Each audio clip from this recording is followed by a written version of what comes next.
Hey, I'm Hunt, and this is Hunt on LSU, your channel for LSU Fighting Tiger football talk. Enjoy the video. We want you to leave a comment below, hit that like button, and subscribe right below the video. Enjoy. It's the off season, it's recruiting season, and who better to talk to about recruiting than Shea Dixon from On3 Sports? We're bringing him in right now. Shea, how are you today, man? I'm doing well. How are you? Appreciate you for having me on. Yeah, thanks for coming on, Shea. There's been a lot of little news clippets here and there dropping about who LSU's interested in, guys taking official visits. No better person to talk to than you. Want to start with the position that obviously has the most eyes on it. That's the quarterback position. We know LSU's kind of well positioned here in the future. They got Garrett Nussmeier and Ricky Collins already on campus. You got Colin Hurley. Looks like he's pretty much in the bag, but report came out the other day that next week, quarterback Deuce Knight, he'll be visiting LSU. Where do things stand with him as far as the Tigers go? You know, I think you laid it out well to the point of LSU right now has really two guys who can start SEC games for you, and Jaden, a returning starter, and then Garrett, who's one of the more capable backups in the country probably. And then, as you noted, you just get Ricky Collins onto campus. He'll be a true freshman. Colin Hurley, who's one of the top 20 quarterbacks in the country, is already in the boat and really looks like he's going to be a guy who, in my opinion, not only sticks, but becomes kind of one of the true leaders of the class. So I begin to wonder if they take another quarterback in the 2025 cycle, or 2024 cycle, which is what Colin Hurley is a part of. And then you look ahead to 2025, and Bryce Underwood and George McIntyre, two quarterbacks, one out of Underwood out of Michigan, McIntyre out of Tennessee, are the number 1 and 2 quarterbacks in the country. They've held offers from LSU early on. Both have made multiple visits to campus. McIntyre is about to come back again. So we're in one of those kind of spots in a recruiting process, and more so this happens at quarterback than anywhere, right, where it's, do they make a move on anyone else, or is it purely a look at, the top couple of guys in next year's class? That being said, they're bringing in all kinds of guys, whether it's 24 quarterbacks, 5, 6, to throw at camp over the coming weeks.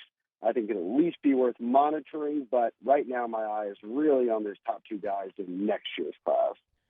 Okay, so obviously they're taking a little bit of priority over Deuce Knight, at least in your eyes. As far as Knight goes, though, you kind of dove into the other 2 guys, but what kind of prospect is he? How does he kind of project at the next level? I've really trusted our On3 guys who, Cody Belair and Charles Power, do our national rankings, and they've had a good number of looks at Knight, and as I said, he's in that 2025 class. They've got him ranked as the number 4 quarterback in the country. So if Bryce Underwood's 1, and obviously McIntyre being sitting at that number 2 spot, a guy like Deuce Knight is only a couple spots behind him, and he's all of 6'4", coming out of Mississippi, has offers from tons of teams, whether the in-state schools, Tennessee, Auburn, Notre Dame. I mean, I think he's got a double-digit offer list. Oregon might be in there as well, Georgia. But he's taken his time a little bit. Ole Miss is a team that's been kind of pegged early on as one to really watch for. But he's visiting LSU, visiting Tennessee, making all these different trips to where he's only about to be a junior in high school. He's got plenty of time to decide. So I think if you're looking at a situation where what does LSU do beyond the only 2 offers they have out for next year in Underwood and McIntyre, Deuce Knight would be right up there in the top 2 names you'd probably circle as, hey, this is a guy that can end up moving on and offering. Moving from quarterback to the running back spot, 2024 running back Caden Durham. Recently, he had an interview, and he had a lot of high praise for Frank Wilson, the type of coach he is, the type of recruiter he is. Are the Tigers in the mix for him? Big time. And this is a kid coming out of Duncanville, same school as Colin Simmons, who's a 5-star defensive end edge guy who is really being recruited by the who's who of college football. But LSU is right there alongside Texas as the top 2 teams to beat for him. Duncanville really is one of the most talented programs and teams, certainly in the state of Texas, regardless of classification. And Durham's a big reason why. He put on a show this past year and route to them winning a state title. Then he really put on a show in track and field. He made it all the way to the Texas I believe I think they were in 6A, but state finals for the 100, and I think he finished in the top 5. But all those guys were running like 10.4s, and he had touched 10.3 a few times in the 100. So we're talking about a running back who has SEC size, but is out there running faster than most SEC wide receiver commitments. So you love his ability to just kind of one cut and go. And LSU's had plenty of those types of backs before. Fournette was that type of running back as well. They are all over him. Whether they get him remains to be seen. But LSU, Oklahoma are the two teams that are really battling there. That's what it'll come down to. And he'll make his visits and all that. But I will say Louisiana's really deep at running back next year. You just added Logan Diggs. Now you have 7 running backs in the room for this season. Caden Durham is really the only 2024 running back. Guys who are about to be seniors that they're going after right now. Want to switch from offense to defense. A little bit of a broader question here, but we've seen a lot of D lineman names pop up of guys that LSU's interested in. They've offered them. They're visiting. Which one of those top uncommitted guys do you like the best, and who do you think LSU has the best shot at landing? I think that conversation has to start with Colin Simmons. I mean, he's the number one on the consensus, on 3 consensus, defensive lineman in the country. Ranked as high, I believe he's, let's see, I've got it right here in front of me. Number 3 overall prospect in the country on the on 3 consensus. So about as elite as it gets. And if O-line and, the D-line and the trenches win in the SEC, this is the type of guy you want to have. And when you think of Tailon Chason being a first-round pick, you just had B.J. Ojulari go in the 2nd round. You want to continue to land those types of edge rushers and then even take it up to a notch to, even more elite guys. Guys like Colin Simmons, the comp for him is a Von Miller, who we've seen what Von Miller's been able to do both in college and now with a really extended NFL career. But that type of prospect. So for me, it starts there. Now, there's a number of others. They've got some guys committed in the state, most recently Demarion Johnson, Ahmad Bro up in Ruston, who was on a team that went to the state title as well. They've focused in on Louisiana, which I really like, but if you're going to go outside the state, which they have for a number of offers, hit Texas, which is where Colin Simmons is, hit Georgia, which is where C.J. Jackson, another top 100 defensive lineman who they're really in the mix on, goes to high school, hit Mississippi, where they've offered a number of players. So I think they've done well to stick to the recruiting territories this cycle, and it's kind of a theme across the board, not just D-line. Yeah, glad we're talking about D-line because I think that's, the previous coaching staff led by Ed Orgeron, D-line guru. I thought that staff did a really good job of landing some of the top name guys, whether it was a Mason Smith, Quincy Wiggins, you mentioned an Ojulari. Where does LSU stand with Colin Simmons? Do you think Brian Kelly could lure him to Baton Rouge? I think they're in a good spot. He was just at the On3 NIL Elite Series, the inaugural one, where about 25 of the top high school prospects went up to Nashville, and Livy Dunn was one of the speakers, the only student athlete who spoke, and she's been on the forefront of the NIL game, and just knowing what it means and educating kids on it before they make the move to college. Kirk Herbstreit was one of the speakers, Tom Hart, Shannon Terry, who founded Rivals and later 24/7 and now On3. All those different people got to speak to the recruits on hand, and Colin Simmons is one of them. And I know he spent some time with Livy Dunn talking to her about kind of her experience at LSU, but whenever he went on the record with me there, it was, hey, LSU has been the school I've visited the most, really, to this point. It's certainly my top school. He said it was tied with, or head-to-head, as he said, with Texas, but A&M's going to be in there. There's a long way to go until signing day, which, for him will come in December. Or if he wants to drag it into February, he could, but everyone's expecting December to be the time frame. That's still a long way away. He's got official visits still to come. So the good news is that, as you enter maybe the most important part of the recruitment, which is official visits and then getting into that senior season and a commitment, LSU is considered by Colin himself to be 1A or 1B in his recruitment. Shea, we've talked about a lot of the big name guys in this recruiting class, whether they're committed or not committed to LSU. But as far as LSU targets go, in your opinion, who's one guy out there that may not be as high on the general public's list that you think really could be a steal if LSU was to land him?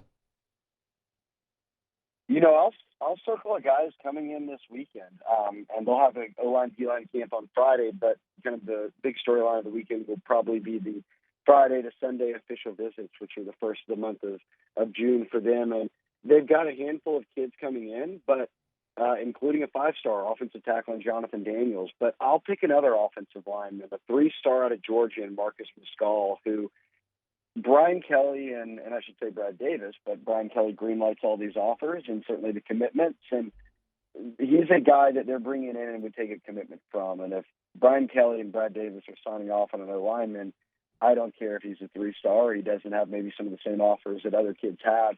They got in early on this eval, and I think he's raw, but he's got all the physical tools, and he's got very good measurables, and they've had him to campus a number of times. And prior to LSU offering, it was NC State, it was Georgia Tech. Well, soon after LSU offered and really got into the mix, Florida offered, and now he's picked up some others. So we'll see if they can get him to maybe even pop this weekend. He's coming in with family, but he's one I'd keep an eye on because you look at it, he's the number 46 offensive tackle in the country on the On3 industry ranking, which takes in all the different rankings. So a top 50 offensive tackle is great. There's a lot of, offensive tackles out there, but LSU's typically, when you're star chasing as a fan, you're looking at the top 10 or, you're looking at a Colin Simmons who's the number one player at his position. I think in every class you're going to end up with 5, 6, 7 guys who you want to develop and maybe don't have the same offers that some of your top commitments and signees do. And Mescal would fit the bill for that. And I think O-line, more than anything, you can develop that. And Brian Kelly's proved that over his many years in coaching. So he's one I'm watching going into the weekend. Doesn't have all the star power that maybe some other targets do, but could be one that if you end up getting him, you look down the line and it's not like a Lloyd Cushenberry who was a 3-star, the final signee, and ends up being a multi-year starter for you and an NFL draft pick. Shea Dixon here with us with On3 Sports, talking a little recruiting. Shea, want to switch real quick to the transfer portal. I know it's super late in the process, but there seems to be late ads every single year. Not necessarily LSU. I mean, I obviously want to know if they could add somebody, but would they look to add maybe at a position of need, and who are some of the top unsigned guys that are still sitting there in that portal? I'm almost wondering if they aren't winding things down right now because they landed a commitment when Andre Sam not very long ago coming out of Tulane, or he had done a number of different stops from McNeese playing for Frank Wilson to Marshall to then to Tulane and back into the portal. And that gives them another DB and more specifically a safety, which is a position I thought they had to address. And they had also run off some other, additions like in Diggs and running back, which is sort of a, hey, we've got running backs, but some come with some question marks and injuries, and Diggs obviously has the talent that, you're not turning him away. You're going to go pretty hard after him.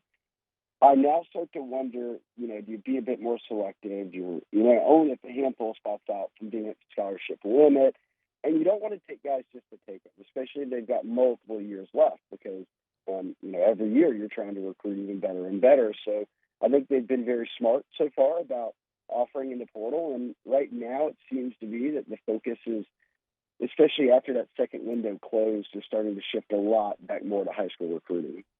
Shay, just one more for you before I let you get out of here. On3 does a great job of their recruiting rankings, class rankings. Where does LSU sit right now in this upcoming recruiting class from a national standpoint? Yeah, they're hovering right there at top 10. And we do our rankings a bit different than others because we weigh a different formula to where, for instance, Colorado a year ago, I think they, the Deion splash happened. They moved up to, I think, number 1 or 2 in the country, and they had 18 commitments or something like that at a time when everybody else only had 3 or 4. Well, because of that, they were the number 1 class. But it was, only one guy was rated in the top 100, let's say. Well, if another school only has 4 commitments, but they're all 5 stars, which class is really better? And we would think that it would be the latter. So our formula sort of weights out everything evenly. So I think LSU's right at 10, but they're about to hit a point where they're well into double-digit commitments. They're going to start knocking down some big dominoes. That number is going to go up. I continue to say that this will be a top 5 class for LSU when the dust settles. That's what it was in Brian Kelly's first year. I think you're off to an even better start this go-around. So my guess ends up top 5, but anything in the top 7, especially if you lock down Louisiana, historically has been really good for LSU. Shea Dixon, On3 Sports, talking a little bit of recruiting. Shea, your time is much appreciated. I'll let you get out of here. I know you're a busy man. Thanks for stopping by. Yeah, thanks for having me on. Hey, thanks for watching Hunt on LSU. Before you get out of here, do us a couple of favors. Hit that like button, leave your comments below, and subscribe to the channel for all your Fighting Tiger football talk. See you next time.